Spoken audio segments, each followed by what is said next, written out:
Hi, welcome to the Believe You Are a Good Mom podcast. How you doing, Mama?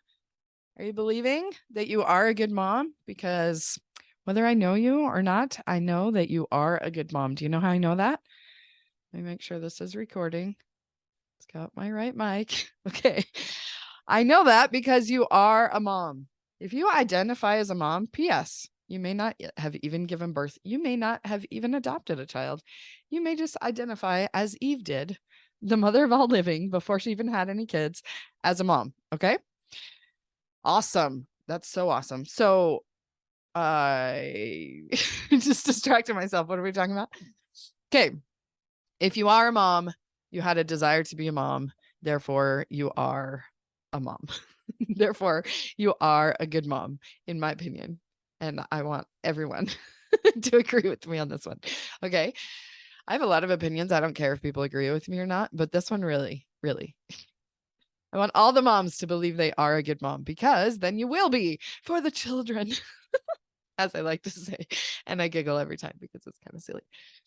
Okay, but it's legit too. Like all the kids of the world deserve the world. There's a huge map behind me that takes up all my wall space, so I have a hard time finding places to put things because I don't have a wall. All the children of the world deserve to have a mother who knows that she is a good mom, okay? So, today we are talking about the difference between ser y estar. Have you ever been in a Spanish class? Spanish 101? I don't know if you learn it in the first year of Spanish, actually. It's been a minute since I actually had a Spanish class.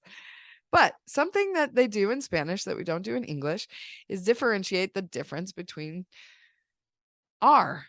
Like, soy un hijo de Dios. I am a child of God. Soy. Is that ser or a star? We're going to use my English accent.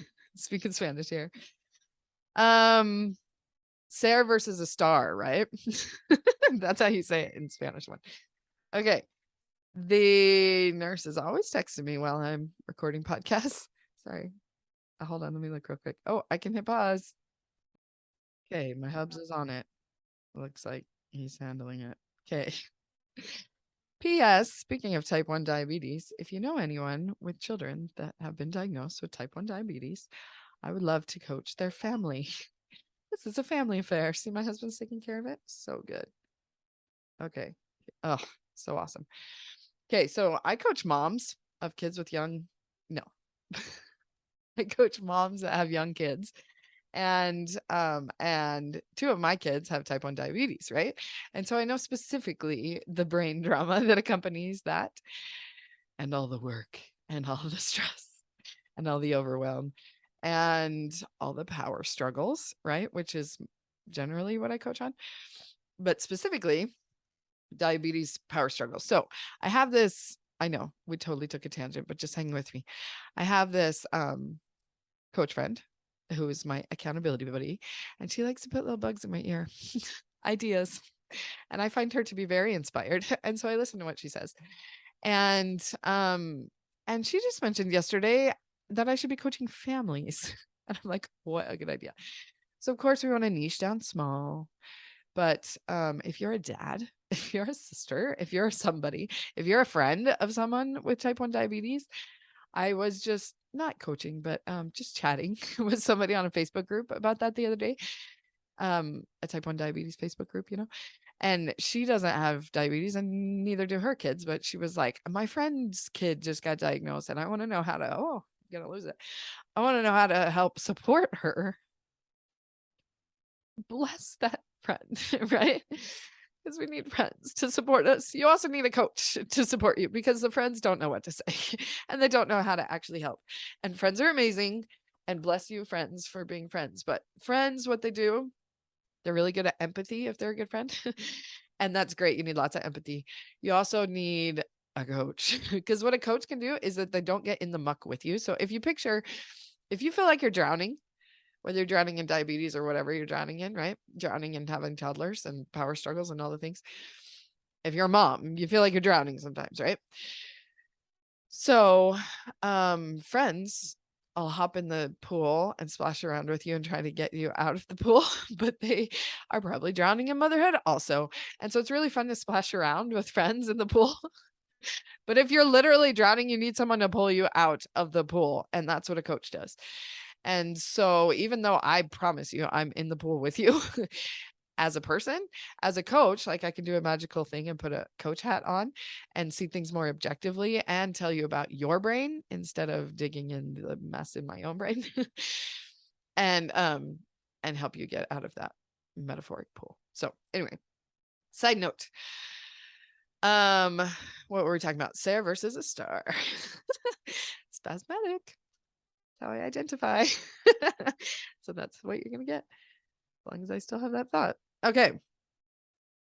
Okay, the point is that the difference between Sarah and a star is permanence. Okay, so you are who you are permanently. Ser. Estar means estoy enojado.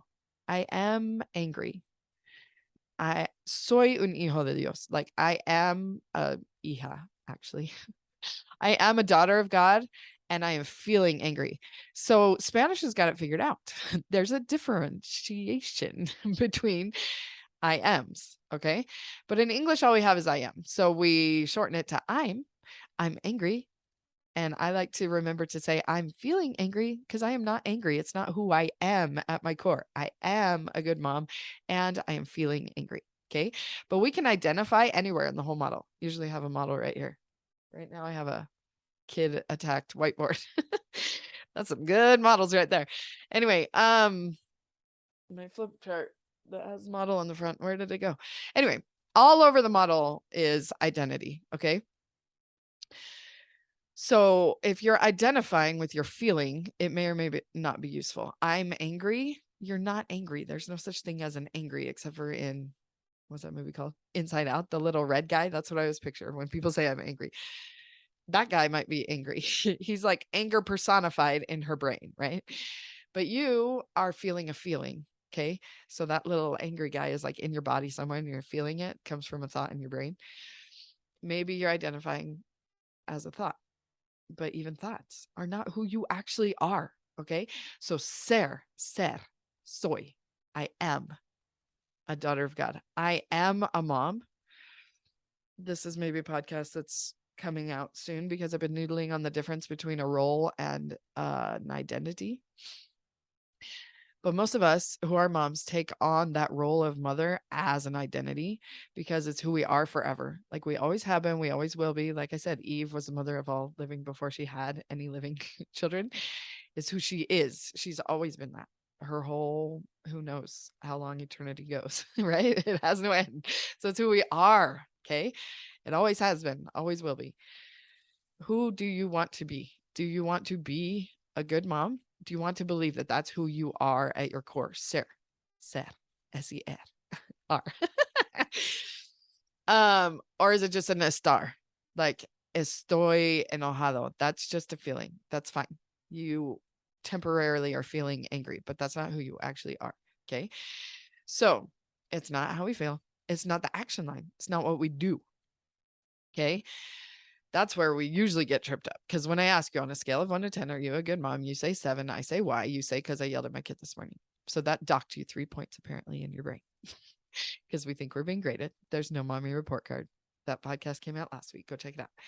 Okay, so you do not get a 7 out of 10 because you yelled at your kid this morning. You are always a 10 out of 10 mom. It's who you are. And you yelled at your kid. And you are still a good mom.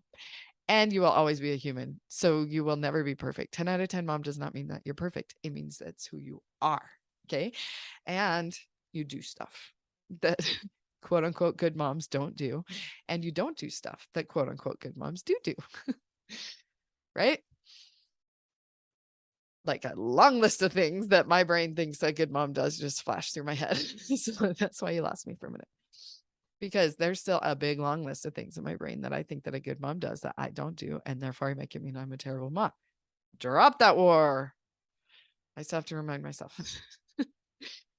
I am a good mom. It's who I am. And if I want to do those things, great. I'm a good mom and good moms do those things. So I'll do them, but not from the energy of I'm a terrible mom and I should be doing those things, because that doesn't make things happen. Have you noticed? It sure doesn't make things happen for me. I should is not motivating. Okay.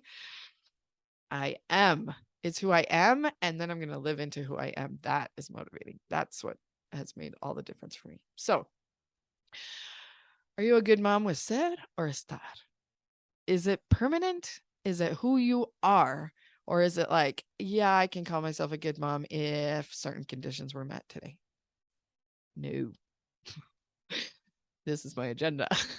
I laugh because they teach coaches not to have an agenda. Totally have an agenda. My agenda is that you get the result, which they also teach you to, like, sell results. So I'm selling the result that you will believe you are a good mom, but I'm not supposed to have an agenda. See how that doesn't make sense? Okay. Okay. Estar. You are not an Estar good mom. I promise. You are a Ser good mom. Okay. It's who you are. And if you don't believe me, you want to argue about it, let's chat. Free Zoom call on dropthewarlifecoach.com/appointments. We just jump on Zoom. I'm on Zoom right now, but I'm all by myself. It's way more fun when I'm talking to another human. So let's chat. Tell me all your resistance thoughts to the idea that you are a good mom. It's who you are. Or tell me all about your successes and you can be on the podcast, because I would love to have someone else's testimony besides my own that this works. Okay. So try it on. And I am still a good mom, and notice how it changes things for you. And then we'll chat about it and hit record and I'll put it on the podcast. How's that? Ooh, fun. Okay. Love you. Talk to you next time. Bye. You are, as in ser, not estar. You are not estoy. No, soy.